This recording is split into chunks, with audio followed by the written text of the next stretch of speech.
Yo, nah, you're not ready for this one. Ashlee Jenae ain't even cold in the ground yet, and her so-called grieving fiancé Joe McCann just pulled the slimiest stunt I've seen in years. This man is out here flipping the entire narrative, painting himself as the victim while her family is still wiping tears. And he really thought TMZ was gonna save him? Bro just signed his own coffin in front of the whole internet. Before we start, this is Melanin Scope Media. Hit like, subscribe, don't miss what's coming. Y'all, pull up a chair, because what I'm about to break down ain't just messy. It's the kind of mess that leaves fingerprints on every single screen it touches. Joseph Isaac McCann, better known to the crypto streets as Joe McCann, the polished, Patagonia vest-wearing CEO of Asymmetric Financial, allegedly orchestrated one of the most tone-deaf, tactically reckless PR moves I've witnessed in years. We're talking about a TMZ exclusive titled Fiancé Joe McCann Getting Racist Threats After Influencer's Tragic Death, and the timing of this drop is the part that's gonna keep you up at night. This thing hit the internet on May 6, 2026. Now mark that date down, because here's where the math gets ugly. Ashlee Jenae, government name Ashley Robinson, was just laid to rest in Portland less than 48 hours before that headline went live. 48 hours, y'all. 2 days.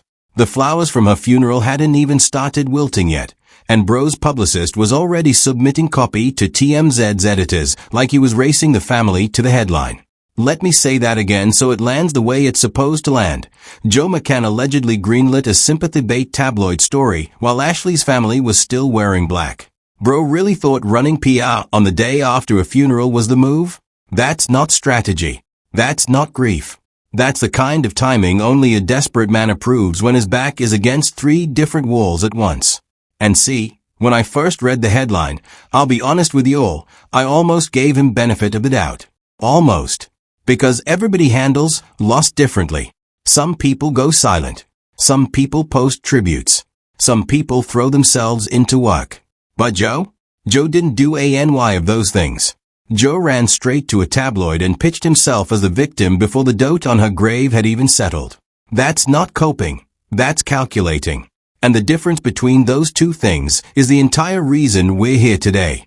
So before we go any further, let's pull up the receipts and see exactly how reckless this stunt was. Because once you see what's hiding inside this article, you're never gonna look at celebrity PR the same way again. Buckle in. We're going line by line.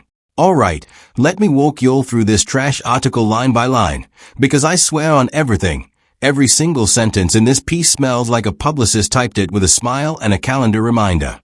This isn't journalism. This is theater. And I'm about to be your tour guide through the haunted house. In the TMZ piece published May 6, 2026, the outlet opens with the magic words, TMZ has learned. Sources close to Joe tell us. Ever since Ashley's passing while on a trip in Tanzania in March, Joe and his family have received an overwhelming number of uniliving threats and messages of hate. When I read that opening line, I had to do a triple take, then a quadruple take, then close my laptop and walk outside. TMZ has learned. Learn from WHO, Brew? Learn from where? Learn from the same anonymous voice that always conveniently materializes whenever a wealthy man needs his image scrubbed. That phrase right there, TMZ has learned, is publicist language 101. It's vague on purpose. It's sourceless on purpose. It's built to manipulate you into thinking there's some objective fact-finding mission going on, when really it's just one PR firm whispering into a tabloid's ear and the tabloid hitting publish with a straight face. Then TMZ doubles down with this absolute gem of a sentence. Our sources say Joe truly loved Ashley and he'd never hurt her, or any other woman for that matter. Pause. Or any other woman. My guy said what? Read it again. Slowly. Or any other woman. That is the dumbest, most self-incriminating legal flex I have ever witnessed in my entire life. Why on God's green earth would you preemptively defend yourself against accusations that nobody publicly raised? Why would you, in your I'm just grieving press release, casually drop a defense for crimes against women in general? That's not a sympathy quote. That's a confession wearing publicist clothing, and that's where Joe lost the plot completely. The article keeps going, swinging at air. Joe has been more than happy to work with authorities during this investigation, our sources added. More than happy. Nah, You cannot say that out loud and expect grown adults to believe it. Because this is the same man whose passport got seized by Tanzanian authorities for nearly a month. When I heard the phrase "more than happy," I had to do a double take, rewind the tape, and check the date. Because that level of gaslighting only works if you assume your audience has a goldfish memory. Then on May 6, 2026, Ashlee's friend and longtime PR collaborator Savannah Britt jumped on X and posted a response that didn't just break the internet. It shattered the whole framing of Joe's entire campaign in one breath. Let me read it for you in full. Because every sentence of this thing is a knife, a lot of word salad for someone who gave her family 0 answers for 11 hours. We see the performance, Joe. The hotel staff saw the fight. You've had plenty of time to update your profile picture. You're letting this uniliving rumor circulate to save yourself because your statement says nothing about mental health. You aren't mourning a loss. You're managing a PR crisis, and this ain't my first rodeo. Keep writing your weak script. It's just more evidence for the courts. I truly can't wait until you're locked up playing Pictionary with your cellmates. Justice for Ashlee Jenae. When I read that for the first time, I literally stood up off my couch. Stood up. Because that, right there, is the truth bomb of the decade. That is the line that's gonna play in court one day. That is the line lawyers are gonna read into transcripts. That is the line that's gonna sit on the cover of true crime books 5 years from now. Bro really got dragged by his own dead fiance's PR collaborator on a public timeline, and he still pushed out a TMZ piece the very next morning? That's not the move of a man who's mourning. That's the move of a man who knows is already cooked and is trying to hotwire the narrative before the smoke alarm goes off. And let's never forget, on May 4, 2026, TMZ already reported that Ashlee's family banned Joe from the funeral entirely. Banned. Locked out. Persona non grata. That single fact alone, with no other context, should tell you everything you need to know about how the people closest to Ashlee actually feel. Because when the family, the people who raised her, who loved her, who knew her best, when those people say you are not welcome at her final goodbye, your "I loved her" letter ain't worth the ink it's printed in. Not one drop. Now that we got the quotes locked in, let's connect the dots, because the timeline is even worse than the words. Check the calendar. Y'all. Because the timing of this whole campaign isn't just suspicious, it's criminal level coordinated. I'm talking precision engineered, drip marketing. Somebody pulled an all-nighter on PowerPoint level of plotted out. That love letter Joe dropped? He released it on Tuesday, the exact day Ashlee was being lowered into the ground. Read that twice. The same hour her family was throwing dough on her casket, his statement was hitting Instagram. Then that TMZ article? It hit Wednesday, May 6th, less than 48 hours after the funeral closed. That's not a coincidence. That's not bad timing.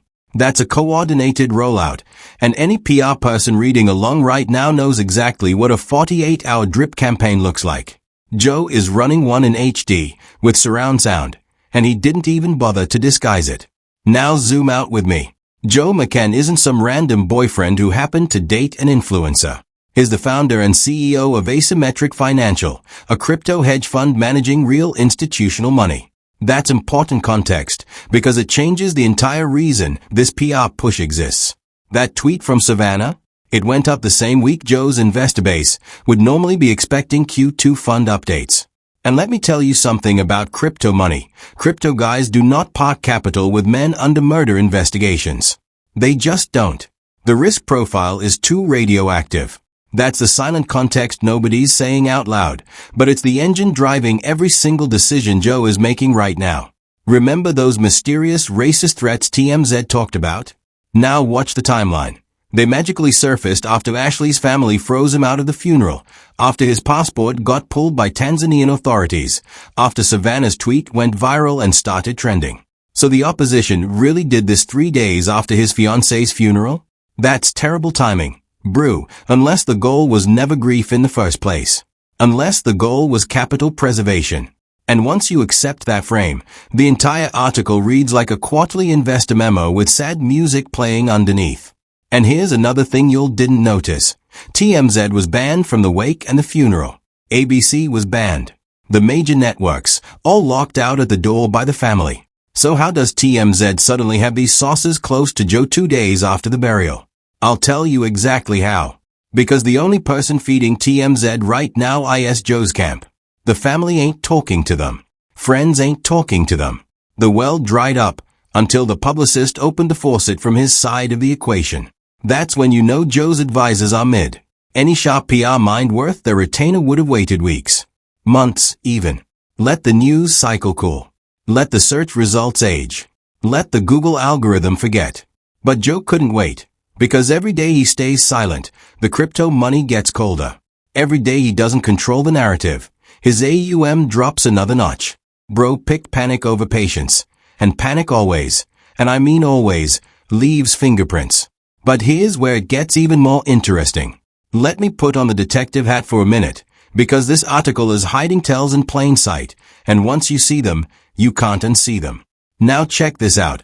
Almost nobody in the discourse is talking about the phrase or any other woman. Zoom in. Why would a grieving fiancé feel the need to defend himself against unnamed, hypothetical women? That forward add-on is what defense lawyers call anticipatory denial. It's a textbook tell. You only deny what you're scared is coming. You only build a wall before someone tries to climb it. That single phrase tells me Joe's team is bracing for something. A past partner, a witness, a deposition, a lawsuit, maybe all four. And the opposition really thought slipping that line in casually wouldn't get caught? That's amateur hour at the Publicist Olympics.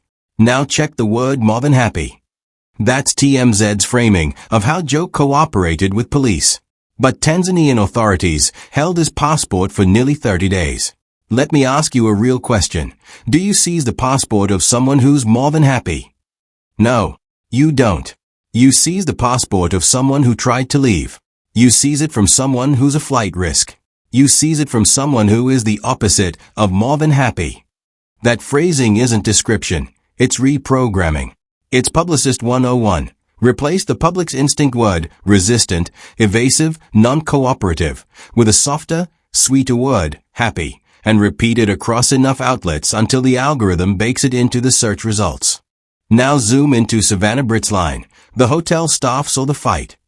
That 5-word sentence is a nuke.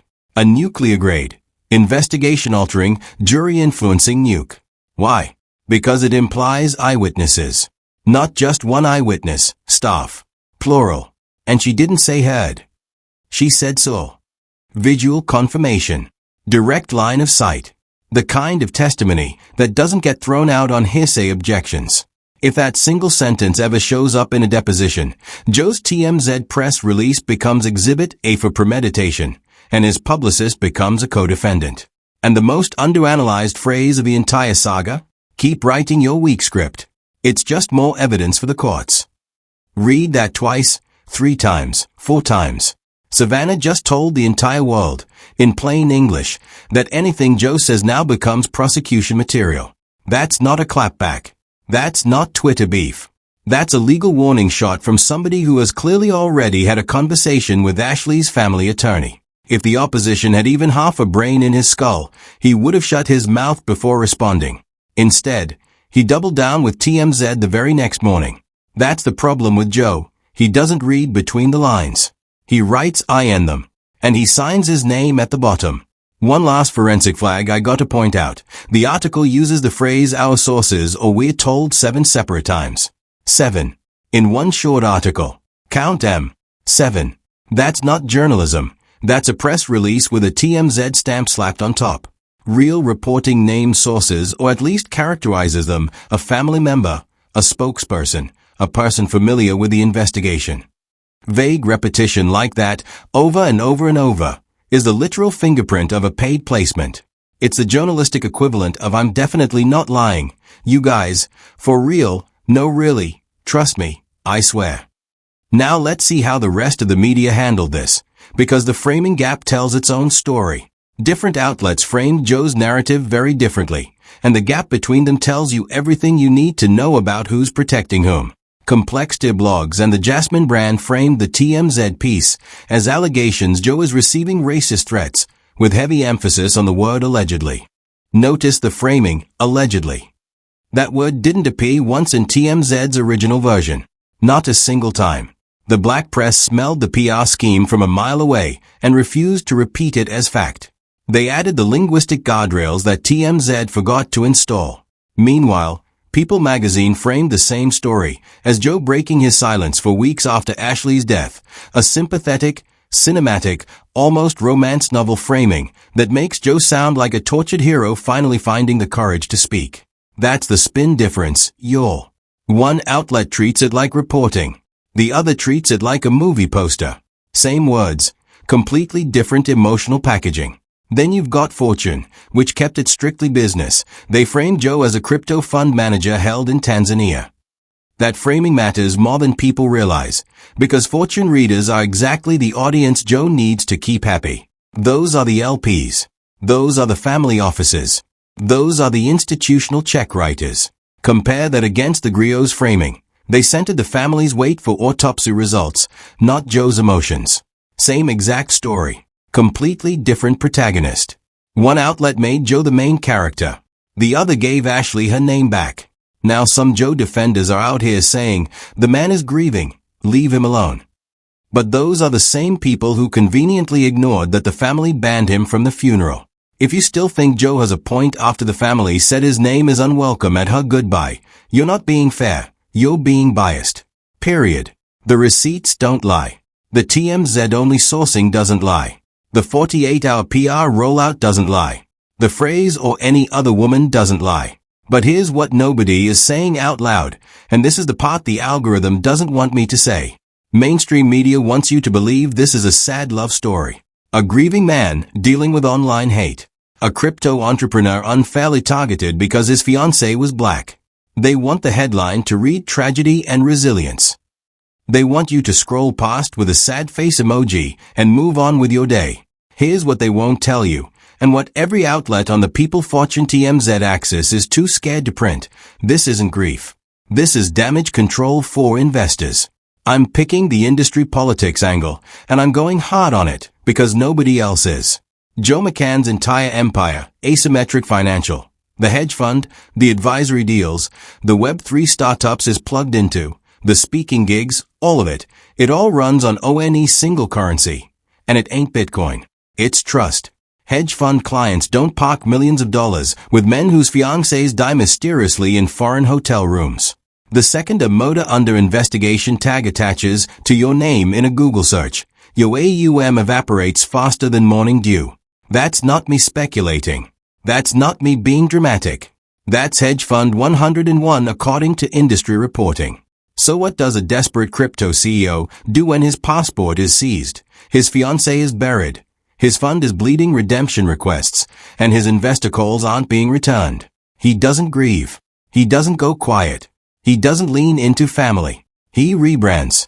The TMZ article isn't journalism. It's an investor relations document disguised as sympathy. Every line in there is engineered to be screenshot and forwarded to LPs as proof that Joe is the victim. Fund operations remain stable. No need to redeem.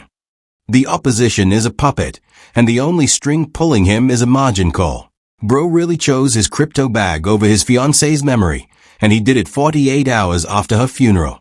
Remember that or any other woman line we broke down earlier. Now look at it through the industry lens, the ONLY lens that explains why it's there. That phrase isn't for the public. It's for due diligence reports. Crypto investors run background checks. They feed names into compliance software. They Google. They want a clean, sympathetic, digital trail before wiring 8 figures. That phrase is SEO. It's literally search engine optimization for his innocence. It's planted there so when a future investor types Joe McCann allegations into Google, that sentence shows up first, framed as a denial in a sympathy article instead of a red flag in a court filing. The whole TMZ piece is a Google graveyard, designed to bury the truth under sympathetic headlines and algorithm-friendly verbs. That's the level of calculated this is. Now here's the part that's gonna make some of y'all uncomfortable, and I need you to sit with the discomfort, because it's important. The hip-hop and black entertainment community has been dragged for years over interracial relationship discourse. But in this specific case, every single receipt shows the racism narrative is being weaponized, not reported. Savannah Britt, a black woman, Ashlee's actual close friend, has been the loudest, clearest voice for justice. Cardi B amplified it on her platform.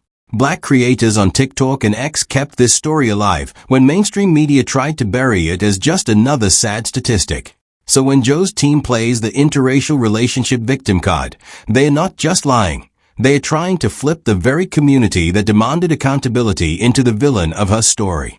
That's psychological warfare on the culture. The opposition really tried to make Black Twitter the bad guy in his dead Black fiance's story. That's not just slimy. That's not just disrespectful. That is the most morally bankrupt play in the entire deck, and it's the moment the mask slipped all the way off. And here's the kicker. This is the same exact playbook used on every wealthy man under investigation in the last 20 years. Pull a Robert Durst. Pull a Brian Laundrie's family. Pull OJ's early days. Step 1. Stay strategically silent while the public can't fact-check you. Step 2. When public pressure peaks, drop a loving letter or sympathetic statement. Step 3. Feed a tabloid the "I'm being persecuted" angle and let the algorithm do the rest. Step 4. Introduce a sympathetic identity hook: race, mental health, faith, a sick parent. Step 5. Hope the public moves on to the next news cycle. Joe is on step 3 right now. Steps 4 and 5 are loaded in the chamber, ready to fire the second the public shows signs of moving on. Mark my words, this is the opposition watching his empire crumble in real time and trying to plug holes with money he probably already lost on paper. He represents the old playbook of celebrity crisis management, the Harvey Weinstein, pre-Me Too, throw money at a tabloid and pray model. And the culture has moved on from that model. We see through it now. We have receipts. We have screenshots. We have community-driven journalism. The internet is faster than his publicist's fingers, and his publicist is typing as fast as humanly possible. And that's the truth they won't tell you on primetime. That's the take that doesn't make the morning shows. So let me ask the bigger question. What happens next? Let me put my predictions on the record right now, because everything from here on out is gonna prove me right, and I want y'all to come back to this video in 6 months and screenshot the timestamps. I'm gonna lay out 3 scenarios, and they are not mutually exclusive. Some of them are gonna happen at the same time, overlapping like a bad K-drama plot. Scenario 1. The most likely outcome. Smear campaign against Ashlee drops within days. Mark my words on this one. Joe's next move is gonna be leaking dirt about Ashlee herself. When the public sympathy doesn't shift fast enough, when the TMZ love letter doesn't get the engagement his publicist promised, expect anonymous sources to start whispering about her past, her mental health history, her arguments with friends, her social media history, screenshots from old DMs taken out of context. It's coming. I'm telling you right now, watch for it. The signs are already there in the original TMZ piece, where they planted that mental health framing as a trial balloon. When that drops, the opposition is gonna look like the most desperate villain in real time. Because the moment you start dragging your dead fiancé's reputation to save your own skin, the whole world sees the mask slip completely off, and you can't put it back on. The crypto bros who are quietly on the fence? They are gone. Withdrawn. Off the cap table. The remaining investors? They are calling lawyers and reading exit clauses. The advisory clients? They are updating their websites to remove his bio. Joe is gonna scream into the void and nobody, and I mean nobody, is gonna defend him. Because the silence from her family is gonna hit harder than any PR machine money can buy. Silence is louder than any tabloid headline when it comes from the people who knew her best. Scenario 2. The alternative path. FBI pressure forces his hand. If the reports about U.S. federal involvement keep escalating, and current reporting suggests they will, Joe's gonna get put in an absolutely impossible spot. When the FBI formally requests cooperation through international channels, his cute little more than happy to help line is gonna get tested for real, in real time, on the record. He's gonna be forced to either return for questioning or watch his name become a federal headline every single week until the case closes. The opposition is not ready for that level of scrutiny. He's not built for it. He thinks PR is shield enough, but TMZ articles can't shield you from a subpoena. TMZ doesn't show up to your federal interview. TMZ doesn't sit next to you while the prosecutor reads back your text messages. We saw exactly what happens when crypto founders get federal heat.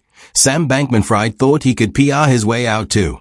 He had press releases, sympathetic interviews, photo ops at his parents' house. and now he's in a federal cell counting decades. Joe doesn't stand a chance if that path opens up.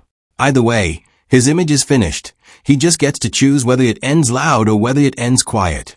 Scenario 3. The industry cultural impact. Crypto world cuts him loose. Looking at the bigger picture, when Asymmetric Financial files its next quarterly disclosure, watch the redemption requests like a hawk. Crypto funds do not survive scandal of this magnitude. They just don't.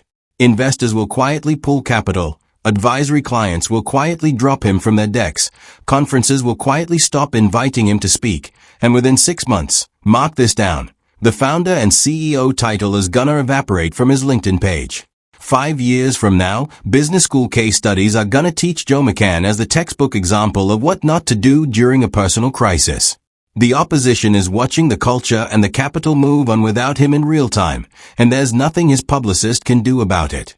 His legacy ain't crypto innovator anymore. His legacy ain't visionary founder. His legacy ain't Web3 thought leader. His legacy is now, and forever, the man who buried himself the same week his fiancée was buried. That's the headstone the internet is carving for him, and it ain't coming off. Meanwhile, and this is the part that actually matters when the dust settles, Ashlee's story is gonna become bigger than Ashlee.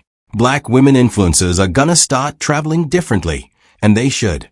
Couples are gonna think twice about destination engagements in countries with weak victim advocacy laws. Hotel chains are gonna tighten their guest dispute protocols and incident response training.